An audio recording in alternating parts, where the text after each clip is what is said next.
Christian Gokel, sponsored by the Uniform Source, coastal leader for all your uniform needs on ESPN Radio. Oh, what's going on? Christian Gokel, glad to have you alongside on this Tuesday afternoon. Cody Queen also in studio with us, and finally back from his expedition down to Tampa Bay. Our own Cam Ursery here with us as well. Cam, how was it, man? I mean, down in Tampa, you got to see the historic 7th win for Tom Brady there at the Super Bowl. Just what was the trip like, man? A lot of great pictures, a lot of Instagram shots from like very low angles for Cam there. A lot of interesting outfit choices, but looked like you had a good time. Yeah, I had a really good time. It was sunny, no rain, good food, good vibes out there. So I had a really good time, enjoyed myself. Just wish Super Bowl could have went, a different type of way, but good time. Oh, what do you mean by you wish it could have gone a certain type of way? Wish it would have been more competitive. I'm not saying – I mean, of course I would have liked Kansas City to win, but it wasn't competitive. Are you upset because you were the only person on this here show that didn't pick the Bucs? It's okay. Hot take. You got to run with your hot take. You're going to lose sometimes. Is picking Patrick Mahomes and the defending Super Bowl champions a hot take? Nah, but I mean, they didn't seem like the overwhelming favorite. It seemed kind of even, I guess, because Brady's at home in the Super Bowl.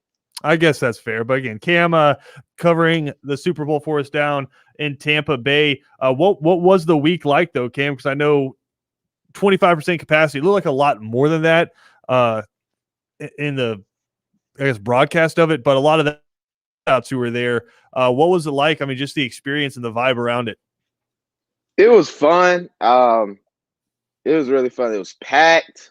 The fans were, I mean, it's a lot of Tampa fans. I don't know if they're real fans or not, but it is a lot. And they love Brady, man. Wait, are you insinuating that maybe some people jumped aboard the bandwagon for Tampa Bay, Cam? Is that what you're saying? Oh, definitely. I mean, is that what you're saying as a Los Angeles Lakers fan? Lakers fan since Kobe. Yeah. So it's been a minute, but I walked the street, talked to people, and some people, they admit it. We didn't become Tampa fans till Brady got here because we knew we was going to win. And then some people, they real Tampa fans from Tampa. So it was cool, though. Everybody was excited. Again, I thought a beautiful Super Bowl, Cody, because of our predictions. We got a lot of the prop bets right. Cam, I think, actually finished last place in that, too. So just not a great picks weekend for Cam there in the Super Bowl. But again, a lot to get to today. We got some news from Florida and their schedule going forward. I mean, it looks like the Gators might actually be leaving the state of Florida sometime in the near future. They actually have some out-of-conference games scheduled on the road. And they have scheduled some big ones going forward. So we'll talk about that. Also got some news about the MLB and MLBPA 2021 agreement.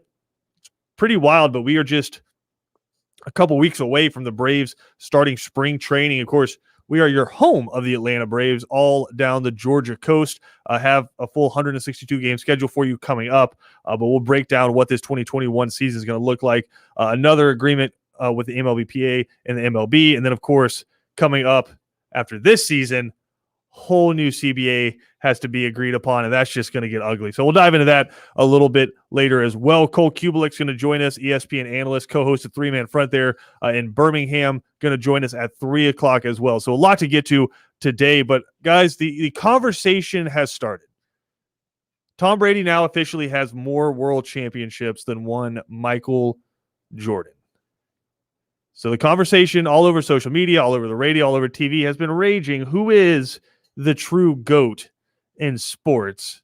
Cam, you didn't get to throw down any hot takes yesterday, so I'll let you go first. In your mind in sports, who is the true GOAT? Michael Jordan, because he went 6-0, and he doesn't really have any blemishes in those big games. Even when he lost, he was the best player on the field. Can't say that for Brady in every loss that he's had. Well, best player on the court. Can't say that for every loss. He played field in baseball a little bit, right, for the White Sox? Well, I'm talking about basketball. I know. Basketball. Cody, Yeah, Michael Jordan's the best. Cody, you look very quiet over there. Oh man, I'm just happy to be right. You know, it's a good time having Cam being wrong, and now we're talking about the GOAT situation. Tom Brady's up there. You know, you have, of course, Michael Jordan's up there. Wayne Gretzky to me. Michael Jordan's up there. That's an interesting way to describe that. Wayne Gretzky, he has 180 something world records still. He has all those championships. I know you guys aren't too big of a hockey fans, but you cannot say Wayne Gretzky. I don't know. I'm not taking anything away from Wayne Gretzky, but in terms of the sport itself, if we're talking about American sports, international sports, hockey is huge in mostly, I guess, northern countries, right? Not a lot of great hockey players from Texas and below, right? Yeah. I mean, it's just the crowd isn't quite as big for hockey as it is for some of these other sports in terms of greats, right? I mean, you say tennis and Serena Williams, who has more championships than LeBron, more championships than Michael Jordan, more championships than Tom Brady, more appearances. Yeah, she plays the internet. Did y'all see that video of her on her social media, like walking into her trophy room, and she was like, forgot what the different trophies were. She's like, oh yeah, there's a Wimbledon one. Yeah, this is actually you get the small Wimbledon one the first time, and then the second time you win it, you get the big one, and then I won it again, and they've like switched up the trophy when you win that. Like she was just like flexing, like saying like she had like a second place in there. She was like, I don't even know why this is in here. Which one did she win while pregnant? That I don't know. I'd have to look up. She won one while pregnant, dude. Like I think if we're talking about GOAT situations, you are right. I saw that on social media. Serena Williams, side by side from Tom Brady stats. Serena Williams blows him out the water. But why are we talking about her more? But I think the argument that ends it is, if you just want to talk about on the field, I think it gets skewed because, again, what you said about Wayne Gretzky is true, but I don't know if it has the following, right? Like, I'm sure there's an athlete who is just dominated cricket forever, right? Well, Wayne Gretzky isn't greater than Tom Brady. I was just bringing up different sports. Sure, yeah. But, Cam, how many pairs of Bradys do you own? He doesn't have any shoes, so Cody, how many Serenas have you bought in the past? Oh man, so many. Cam, you ever picked up a pair of Gretzky's? Nope. Honest to God, Cam, right now, look at us in the eyes through these webcams. How many pairs of Jordans do you own? A lot. A lot. Son, we already told this. We need an intervention for Cam. Yeah, it's a lot, man. Come on, how many? Like, give me an over under 30. Over. There you go. Over 30 pairs of Jordans? That, to me, answers the question right there. Where do you keep them? Do you have one of those, like, storage pods? No, I stack them up on the walls, put them in the some in the basement, some in the good God. I can't remember. Yeah, I put them a lot. Put them in other places. I mean, to me, that kind of answers it right there, right? Is Jordan was just a cultural icon and, did nothing but win. The 6 championships, like Cam said, undefeated in championships as well, where I think LeBron and Tom Brady have the same amount of losses in the finals. They both have 3 losses in their respective finals. Again, they're both up there. 7 in Tom Brady sports, unbelievable. But at the same time, basketball, I think, to me, will always skew more towards the GOAT conversation, because how many interceptions does Tom Brady have? How many forced fumbles does Tom Brady have, right? How many sacks does Tom Brady have? Whereas you look at Michael Jordan and he won defensive MVP, right? So when you have to play both sides, I think baseball as well, right? When you look at that, you have to play in the field and you have to hit. Sports where you have to play offense and defense, I think you always skew a little bit more towards the GOAT conversation.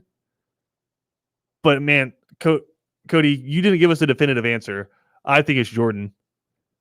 And I just don't see anybody surpassing him just because of the cultural icon he was. I think it's Jordan because it's more of an individual sport. You got to think of the team sport. Did Tom Brady really win the Super Bowl, or did that defense win the Super Bowl? Well, I mean, they had most of those guys on this defense last year, and they were, 7-9? Yeah, no, I'm not saying he did not contribute, but that defense is it's tremendously better than it was last year. It wasn't top 6. It was not top 10. I bet you it was barely top half of the league. I'm not arguing that, but you had a majority of those players, and we can get into the minutia of how having a legitimate majority were rookies last year. But again, we can get into how having a legitimate quarterback also helps your defense. Yeah. Because you're not having to have 30 extra possessions from 30 interceptions, right? Like, I think that probably contributed a little bit towards Tampa's demise last year. So again, nothing away from Tom Brady. I think he has proven that he is the greatest player in NFL history. Like, in his respective sport, he's the GOAT. And it's inarguable. But when we're talking about sports GOATs, like the pinnacle, the number one, I think it's Michael Jordan. I think it's Serena. I mean, Serena's up there, but again, I think it's how many pairs of Serenas do you own? Okay, if you're going to get like this, they wear basketball shoes, same shoes that you can walk around in during, like normal days. Mm-hmm. The other guys wear cleats. Can you just tennis walk around players? in cleats? Tennis players don't wear cleats. No, I'm talking about football players, and I'm talking about even soccer players and all of them. You can't just walk around in cleats, but I mean, so they don't have their own shoes. But it's like you say what you walk around in. I mean, there are so many different types of Jordans that you don't even use to play basketball. Right? Yeah, it's like he created, and it's literally, what is Michigan and Florida, your favorite football team? What do they wear right here on their chest? The Jumpman. It's Michael Jordan. Yeah. Right? Like that's the difference. It's not just the shoes, it's the entire brand itself. There's TB12, but to me that sounds more like a pyramid scheme than anything. It is. Like it's some sort of health training, fitness, lifestyle brand. Jordan is a brand unto himself. Like literally Michael Jordan the player and Michael Jordan the brand, I'd hear for argument for which one's actually bigger, right? Yeah. So MJ would be my number 2, and then to go Tom Brady. I mean, Serena, absolutely the argument's there for her, just in terms of what she's done on the court. And what then she's you have meant, Tiger number 4. what she's meant socially. Tiger for He's sure. there, baby. But I mean, it's hard to be the GOAT when you don't have the most championships in your sport. Yeah. Jack Nicklaus still has the most championships in his sport. So like it's tough to be the GOAT when you're not number one. He's not done yet, but I think he will get a few more. He needs 2 more to tie? Hey. I think 2 more to tie, 3 more to pass. Could be wrong. It could be 3 more to tie, 4 more to pass. You gotta hold on. Turn your mic on. We got a new intern in here with us, Cam. Cam, you might be on the hot seat here. Just bear with us because we got Buck in the studio with us. Buck trying to turn on his mic on the board. Buck, you have a Masters hat on. Can you answer the question? How many championships does Tiger Woods have right now? My golf knowledge is pretty limited, though. But you're wearing the way to earn that 2016 hat, Masters hat. Yeah, it's more for looks, I gotta say. All right, well, Buck, tell us a little bit about yourself. Put them on the spot. Don't look at your phone. You don't need to look at your phone to tell us about yourself. I don't know. I'm an intern here. Just started about 2 weeks ago, so It's first time on air. Where'd you graduate? Graduated from Millsaps College out in Jackson, Mississippi. How old are you? 23 years Cody, old. don't ask him All for right, the ladies, social. there he is. There he is. Don't ask him for the social. Tiger has 15 major championships. I don't know why I'm having to do my own damn research on this show when I'm staring at 3 different producers right now. But hey, here we are. That's what we're about. But Cody, I'm here with you. I think the argument for Tiger is there because of what he did just in terms of social. Have y'all watched the HBO documentary on him? Oh yeah, That is wild. Yeah, it's wild. Yeah, that is wild. That is his dad. I could hear arguments on both sides about that. Was that over parenting, or Really? was that just You think? or Yeah. was that just love for your son? Okay, sure. I think it was over parenting. I think he was running that kid like a boot camp, son. It was bad. I mean, that on HBO, the Tiger Woods documentary is phenomenally Primo, yeah, produced. it was It's good. phenomenally produced. Really in-depth story. You guys know me. I'm the biggest Tiger fan that you'll find. Oh, I was just telling an intern about Yeah. that. Oh yeah, he loves some Tiger. I'm the biggest Tiger fan you'll find. But again, I think it's hard to be the GOAT when you haven't won the most major championships in your sport. We got more to come. Second down here on ESPN Radio. Cam Ursery back with us, back from his trip down to Tampa. Big show coming up on 3 and Out a little bit later. Cole Kubelik, again, ESPN analyst, co-host, 3-Man Front, going to hop on, talk with us. Also, home team Brandon Leak from 680 The Fan coming up in the 4 o'clock hour as well. And then we'll catch up with Savannah State head football coach Sean Quinn in the 5 o'clock hour. Christian Gokel, Cody Queen, Cam Ursery, and Buck coming to you here from the ESPN Coastal Studios. We'll be right back after this.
Welcome back into Second Down right here on ESPN Radio. Christian Gokel, glad to have you alongside. We are, of course, presented to you by The Uniform Source, 2 locations in Savannah. Doctors, nurses, if your kid goes to school that needs a uniform embroidered, The Uniform Source is the place to go. All right. Max Kellerman kind of is lame. Yeah. I like Max Kellerman. Okay, cool. He much like you on this show, Cody. Max Kellerman had an expertise that doesn't necessarily translate to what we talk about on this show. Boxing? Yeah, Max Kellerman, if you want to talk to a sports reporter about boxing, I think there are only a couple names you would choose before Max Kellerman. I mean, undeniable expert in his field, and then he gets asked to go up against literally professional personality and Stephen A. Smith on a day-to-day basis, and he gets roasted all the time. So, like, his job is literally professional punching bag, right? And I'll give him credit because it used to be Skip Bayless, who was the guy on the other side, and it used to be professional take giver versus professional take giver, just going back and forth, yelling at each other. Max Kellerman's job, it seems, has become give a take that nobody else on the show is going to get, and then 90% of the time get roasted by the rest of the show and social media, right? And so Max Kellerman, sticking with what his job title is getting roasted on social media again today. For a couple of reasons. Number one, he said that Bill Belichick's legacy has come into question now because Tom Brady has won his 7th Super Bowl. I think we could skip past this one very fast and say somebody probably said, Max Kellerman, we need you to give a take about Bill Belichick because Stephen A. Smith ain't going to say that because we all know it's not true. You don't call Bill Belichick into question. My man won 6 championships with a lot of times defenses that were far superior to the offenses he had, even with Tom Brady at the helm. So we can move past that. The one that I thought was interesting, where he is getting absolutely drugged on social media, is he said both of Eli Manning's playoff runs were more impressive when he won the Super Bowls, were more impressive than what Tom Brady did this season. What Cody just did right there is what everyone is doing on social media. Marcus Spears lit up Max Kellerman. Everyone is just again, he is. It's apropos because he comes from boxing, but he is a professional punching bag for Stephen A. Smith and Marcus Spears and everyone else that comes on First Take. We laugh, Cody, because we'll have it on in the office while we're getting ready for the show, and it's Stephen A. Smith giving a take, and then when Max Kellerman talks, the absolute disdain and disgust that's on Stephen A. Smith's face while Max Kellerman is talking, you can tell he's not even listening. He's already formulating the next take in his head. It's not a conversation show.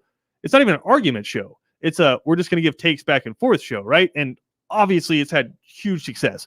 But Max Kellerman saying Eli Manning's playoffs runs when he won his 2 Super Bowls were more impressive than Tom Brady's. You laughed. You literally LOL'd. Why did you laugh? It's absurd. Tell me why it's absurd, which is a great first take word, by the way. It's absurd is probably how Stephen A. Smith starts half of his takes. So go ahead. Obviously, Tom Brady is the better quarterback. That is the first thing. Hands down. We didn't ask who was the better quarterback. We asked which was more impressive. Both of those defenses carried Eli all the way through. Those are the best Giants defenses. Did you just got done telling me that the Tampa Bay defense carried Tom Brady this year? Yeah, 1 year though. Okay. Oh, this year you're talking about? Yes. Oh, Max Kellerman said again. I'll repeat it for people like Cody, like Stephen A. Smith, who weren't actually listening to what I was saying, but were already formulating the takes in their head. This season from Tom Brady, they said that Eli Manning's 2 Super Bowl runs were more impressive than this run from Tom Brady. No, absolutely not. So tell me why again. Not. Tom Brady did tremendously better in the playoffs than Eli Manning did. Tremendously better. He may had one game where he threw a few interceptions against Green Bay, but besides that, he wasn't turning over the ball. He was keeping the ball so long that it was half of a quarter was going by, letting his defense rest the whole entire time, doing what a quarterback's supposed to do. Eli Manning would go 3 and out, and then the defense would go out there and score a few times. That was what number 1 scoring defense in the league for a very long time. The defense was doing way more from what the defense did for Tom Brady this year. They had Eli Manning doing miracle catches because if they weren't doing that, they weren't winning. They weren't doing any of that. All right, that's Cody's take. Cam, your thoughts on Max Kellerman saying that Eli Manning's 2 playoff runs with the Giants when they won the Super Bowl were more impressive than what Tom Brady did this year? It's ridiculous. Just look at the stats. They had the best defensive line in New York that I've ever seen, probably. And through those two playoff runs, 09 and 2011, they never gave up more than 20 points. They even held the Falcons in the playoff game, in the wild card game, to 2 points. 2 points. Brady in all three, I think he played 3 or 4. He played 4 playoff games this run. He had 30 points. And though in that 2009 and 2011 run with Eli, he scored 30 points one time. So that's crazy. He got carried by the defense, like Cody said, and he held a offensive Falcons team to 2 points, and the best offense ever to 17 points. So in 2007, he threw for 177 yards, 140 yards, 243 yards, and 247 yards, right, in the Super Bowl. And he only threw 1 interception in that playoff run. Tom Brady threw 3 times as many interceptions in one half in Green Bay. I don't like looking at these stats. But no, I'm just saying. And then talk about performances in 2011, 270 yards against the Falcons, 325 yards in Lambeau, 3 touchdowns, 1 interception in Lambeau in the playoffs. 267 yards, 2 touchdowns at a very good San Francisco 49ers team. That was like when San Francisco was making their consistent playoff pushes in the early 2010s, right? And then finally, 30 of 40, 282 yards and a touchdown. 30 of 40, right? Completing 75% of his passes against the New England Patriots. Yes. Right? And we're talking about the Patriots defenses with Bill Belichick. I think the reason that Max Kellerman isn't crazy, and I think the reason that I agree with Max Kellerman, who did Eli Manning have to beat twice for those Super Bowls? Tom Brady, baby. Yeah. Did Tom Brady beat Tom Brady twice? Because we've spent the past segment, we spent yesterday talking about how Tom Brady is the greatest of all time in the NFL. And this was peak Tom Brady. This isn't 43-year-old Tom Brady. This is a decade ago. This is peak Tom Brady, right? Eli Manning beat him twice, head-to-head as quarterbacks, right? Because all we were talking about with this Super Bowl was it's Brady versus Mahomes. We weren't saying it was Devin White versus Mahomes. It was Brady versus Mahomes in the GOAT conversation, right? Even though Tom Brady only threw for like 200 and something yards, I think less than 230 yards in the Super Bowl win. 211, I think, yeah. Yeah, so 201. Listen, people calling Max Kellerman crazy. Tom Brady didn't have to beat Tom Brady. He beat Patrick Mahomes. Very good quarterback. Got a Super Bowl win. He doesn't have 7 of them. Eli Manning beat Tom Brady twice. One with the 9-17. And Cam, for what you want to say about I'll take the fine on that. That's my phone. Yeah, sorry. No, for Cam, what you want to say about the defensive line? Historically great, for sure. You had Michael Strahan, Osi Umenyiora, Jason Pierre-Paul for one of those runs, right? Justin Tuck. Great defensive lines. Shaq Barrett led the NFL in sacks. Jason Pierre-Paul is one of those guys you were talking about, and he's on this Tampa Bay Bucks team, right? And Ndamukong Suh is, in my opinion, a Hall of Fame defensive tackle. Golston's great. Vita Vea is great. So they had a pretty damn good defensive line in Tampa Bay this year too, and they have 2 of the best inside linebackers in the league. I'd hear an argument for Devin White next year as the best inside linebacker in the league. Y'all know I have a soft spot for Bobby Wagner because that dude has been playing at you're speaking blasphemous right now. An elite level for. I said I hear an argument. I didn't say I agree with it. I said I would allow you to say it. Okay. Yeah. No, it's still Bobby Wagner. It's still that dude right now. B-Wag. Yeah, but I still think the fact that Eli Manning again. Yeah, he had great defenses. You guys have been selling me on Tampa Bay's defense for the past 2 weeks. I have. Yeah, right? I mean, they got a good defense. I'll give you that. It sounds absurd, but I don't think it's that absurd. We got more to come here on Second Down. We'll dive a little bit into the MLB and MLB playoffs next.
Welcome back into Second Down right here on ESPN Radio. Christian Gokel, glad to have you alongside here. Again, we'll catch up with Cole Cubelic coming up at the top of the 3 o'clock hour, and we'll catch up with home team Brandon Leak from 680 The Fan coming up at 4 o'clock. But we're pleased to be joined now by the head men's basketball coach at Savannah State, Horace Broadnax, and the Tigers getting ready to tip off their season. Coach, thanks for taking the time today, man. It's good to be here. Just anxious to get the season started and hope everything goes okay. Absolutely, and it's good to have you back on, getting ready to talk about some actual live basketball. It's been a while since we had you on, man. Just what have the past few months been like for you as you guys have just played wait and see? Well, I mean, it's, the season been on and the season been off. I think we was going to play in the month of January and February in the SISC conference, and I think they canceled that and pushed it back to March 1st. But the conference allowed us to go ahead and schedule games, in the month of February. So I think a couple of the members within the conference are scheduled some games to compete against one another. Absolutely, and the number one priority in all of this has been the health and safety of the players, coaches, support staff, and all the students and administration at the universities. You guys originally supposed to tip off last night. What are you looking like now in terms of dates for you guys to actually get going? Well, just like what you said, the university is just doing a good job trying to keep the numbers down, and we have a COVID team that we have to follow the procedures and policies. So we'll pause for a minute. We didn't play last night, but hopefully we got a game scheduled for February the 15th, Allen here. So hopefully we could play that game. We try to reschedule Miles and for this weekend, the 13th and 14th, we supposed to play Miles College. So I think I'm gonna reschedule those games. Those games have been postponed, but hopefully we could play on Monday. Like you said, obviously our first priority is the safety and health of the kids. So we just try to follow with the COVID-19 team process, and we go from there. And we caught up with Coach Cedric Baker yesterday talking about the women's basketball team, and they're going tonight. But just in terms of the NCAA waiver for the 11-game minimum and in terms of SEAC coming out with any conference tournament, can you just update us on what you're looking like in terms of just, I guess, a structure for this schedule? Well, I think if we could reschedule, I mean, we'll be right at the 9 to 10. And if some other schools have some flexibility as the season progresses, we may be able to schedule a few more games. So it depends on what the SIAC conference does in March. We may be able to schedule a few games in March if they decline to provide us a schedule. We may be able to pick up a few more games in March. But if everything goes well and we could go through the testing protocols without any hiccups, I think we could get in anywhere between 8 and 10 games. Again, we're catching up with Horace Broadnax. He's the head men's basketball coach at Savannah State. And, Coach, we talk about being flexible. All the guys on your roster have to be that way, right? You don't know from one day to the next who you might have available. So all of a sudden that guy who thought maybe I'm going to be sitting on the end of the bench all year is a guy who has to be ready to step up and play significant playing time, maybe the entire game. Exactly. It's a couple of guys that wasn't on the roster last year, but they were participating in practice. Now have opportunity to be on the roster. So whether they get in the game or not, it just depends on the circumstances. So you always I kind of tell them, I says it's better to be prepared for an opportunity and never get one than to get an opportunity and be unprepared. So hopefully they prepared when their opportunity arises. Now, you've been coaching for almost 30 years, I believe, coming up on that now. Have you ever experienced anything like what you've experienced these last 12 months? No, this is definitely new. But at the same time, you get in game situations and then you have to adjust sometime on the fly, you prepare for a team and then all of a sudden they a new player shows up on the roster that wasn't on the roster, they playing extremely well in a different format zone versus man or what have you. So you have to make the adjustment. But this has been difficult because it's been over coming up to almost a year. We was able to finish the SIAC conference last year, and then everything kind of shut down for men's basketball. The NCAA championship wasn't being able to play. The NBA postponed. Major League Baseball postponed. So it's been different. I think we've been getting better. I think people have been very cautious and putting in processes and procedures to follow. And I think we're getting better. Obviously the vaccination coming down the line. Hopefully that'll help everything, and just people just being safe and protecting yourself as best as you can. And eventually we'll get it going, and I think we'll overcome some of these issues that we're facing now. And Coach, no fans in the stands for this season, but they're going to be able to watch online on SSUathletics.com. You guys are going to have every game live streamed. So just tell the fans out there what they should expect from this 2021 team. Well, we have some guys coming back that we could kind of lean on, but at the same time, I'm looking forward to putting some of my new guys out. I got the Le'Veon and Elite Bowes twins from local Johnson High School. They put 2 years at Gordon College. So I want to look at those guys. Christian Blue, a guy I want to look at.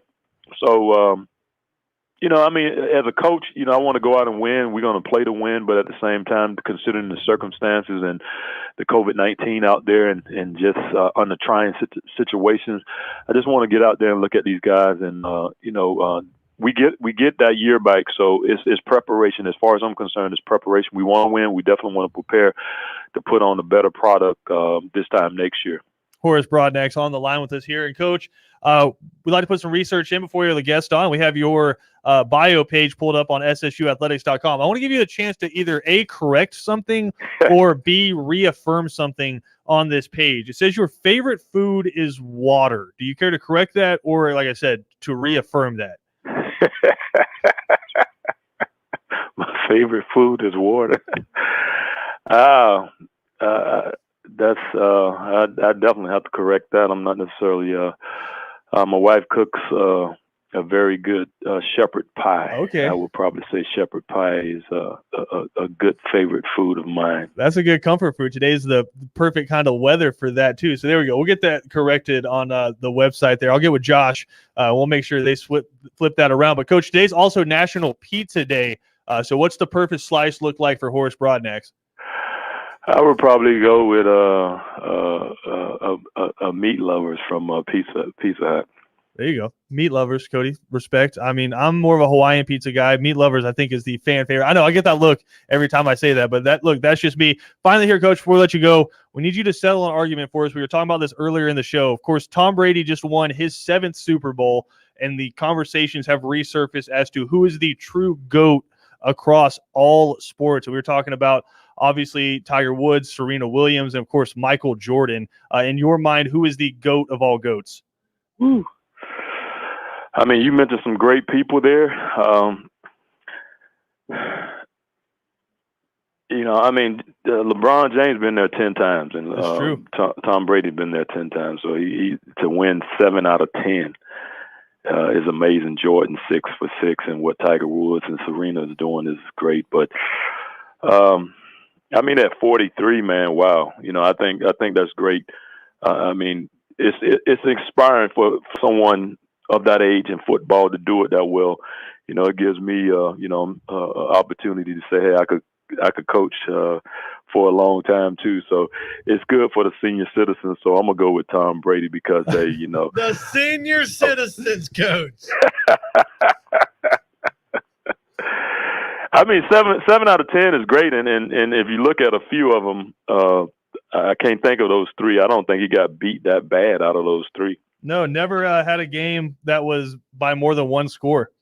I mean, the undefeated season, I mean, that would have been a cherry on the top. But for anybody to get there 10 times, just like LeBron did, and to win 7 times. I like Jordan 6 for 6, but I'll get an edge to Tom Brady. Listen, I'm never going to argue with somebody who won a national championship with Georgetown, was coached by the great John Thompson. I think somebody said, the one thing that Tom Brady, and I think a lot of guys, maybe Jordan, will look at it, and one of the announcers said that he's emptying his tank.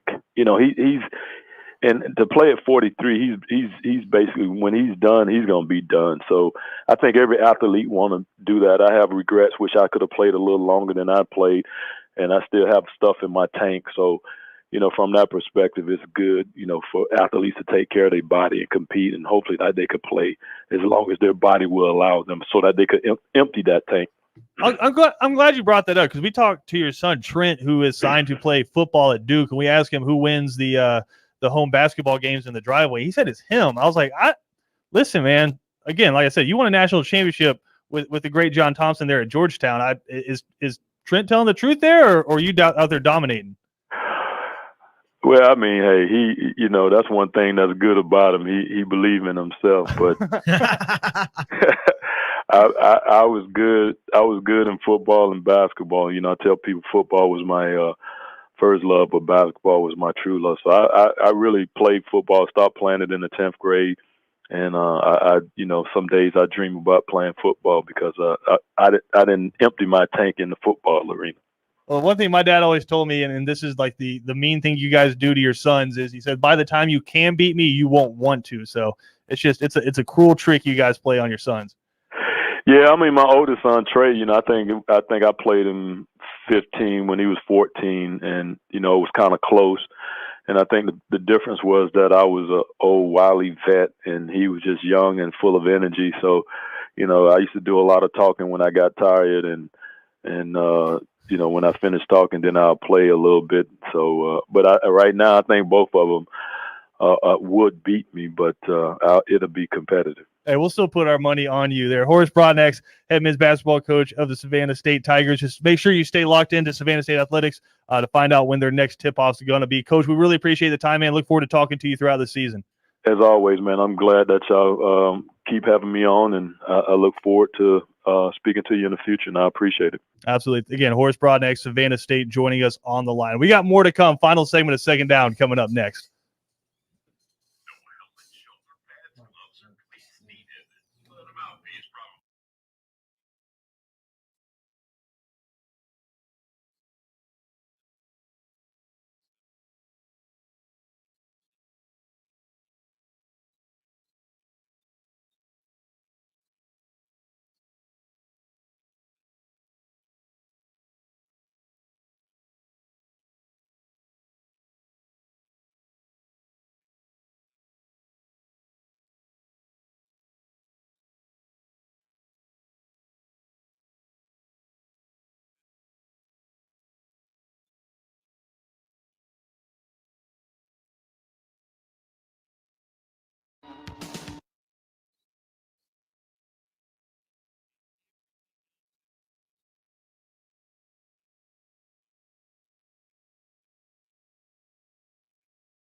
Welcome back into Second Down here on ESPN Radio.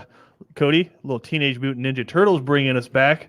Pizza Power today. I miss it. Today, National Pizza Day. I have two questions for you, Cody and Cam. Number one, what does the perfect pizza look like for you guys? Oh, thin crust, a Brooklyn style, kind of coal fire oven, pepperoni, just original pepperoni, extra crispy, get the little crunch on there. That's my perfect large pizza. Yeah. Actually, between a medium and a large, kind of like like a little schlarge. You know, This what I is mean? the biggest. Not too big, but perfect. Large. Yeah, schlarge, Is that otherwise known as medium? large, I meant. The large. Okay. Yeah, large. Cam. Don't laugh at me, Cam. Large. Meat lovers pizza, man. Yeah. Oh, you're from wrong. Papa John. You need the Savannah State guys. Yeah, I love meat lovers, man. Meat lovers from Papa John. So, yeah, that's a perfect pizza for me. Oh, I do mess up some Papa John's, baby. Listen, I am an equal opportunity employer when it comes to pizza. Like, Okay, yeah. Yeah, like if you put a slice in front of me, there's very few things you could put on there where I'm not going to eat it. But I got a soft spot in my heart for Hawaiian pizza. Love Hawaiian pizza. You can fight me about it. I don't care. I like pineapple on my pizza. Love a margarita pizza. Some fresh cut tomatoes on it, basil with the fresh mozzarella on there. Perfection. So look, listen, all the pizzas. But my next question for you guys, what is the most amount of pizza that you have ever eaten in a single sitting? Oh, man. Oh, I don't even know, man. Oh. I know some up here when I was like in my fat days, everybody knows I've lost some weight. And Does everybody know that? In my like fat, well, I've lost a bunch of weight, guys. There you go. Now everybody does. Back in my fat days, I used to come up here and do the high school football games. This house a freaking large pepperoni pizza. And the from pizzas that you Arcades. got, and Oh. we're not going to name names from where that came from, but just dripping grease. Oh, the most horrible ones, and I would just down them, dude. Yeah. I would like crust Cody it was all. like folding them in half to make sure the grease stayed on the Oh pizza. yeah, oh yeah. It was like a taco almost thing, like trying to just dripping. keep it all together. But give me, Ooh, I kill that give stuff. give me a number. Oh, Not of slices, just like of pies, like that you've eaten. I've eaten 1.5 pizzas, Like large pizzas. Oh Hell yeah, yeah. oh yeah. Cam. Probably a whole box, like a whole bunch of large pizza. Yeah, I there's a place up in Atlanta that I used to go to all the time, and it had $5 large, and this isn't like the fake large pizzas. This is a $5 large pepperoni pizza, and I would eat the whole thing by the time I got home. That was in my college days, just inhaling these slices in a couple bites. So I mean, if I had to put a number on it, the amount of pizza that I've eaten in one sitting, I think at least a pizza and a half, like a large pizza and a half. Yeah. See, that's my perfect number. And it's I didn't stop because I was full. I stopped because I was just ashamed. Like I knew what I had done was wrong. And now nothing's changed, Cam. Like I could still right now, you put a large pizza in front of me, I could house the entire thing. Yeah, pizza's I've come to realize amazing. As long as I get some it's meatloaf. bad for me. And so I limit myself to just half a pizza. Again, big thank you to Horace Broadnax for hopping on Second Down with us. If you missed the interview, check it out on Spotify, SoundCloud, or Apple Podcasts. 3 and Outs up next with BJ, Kevin, and Ben.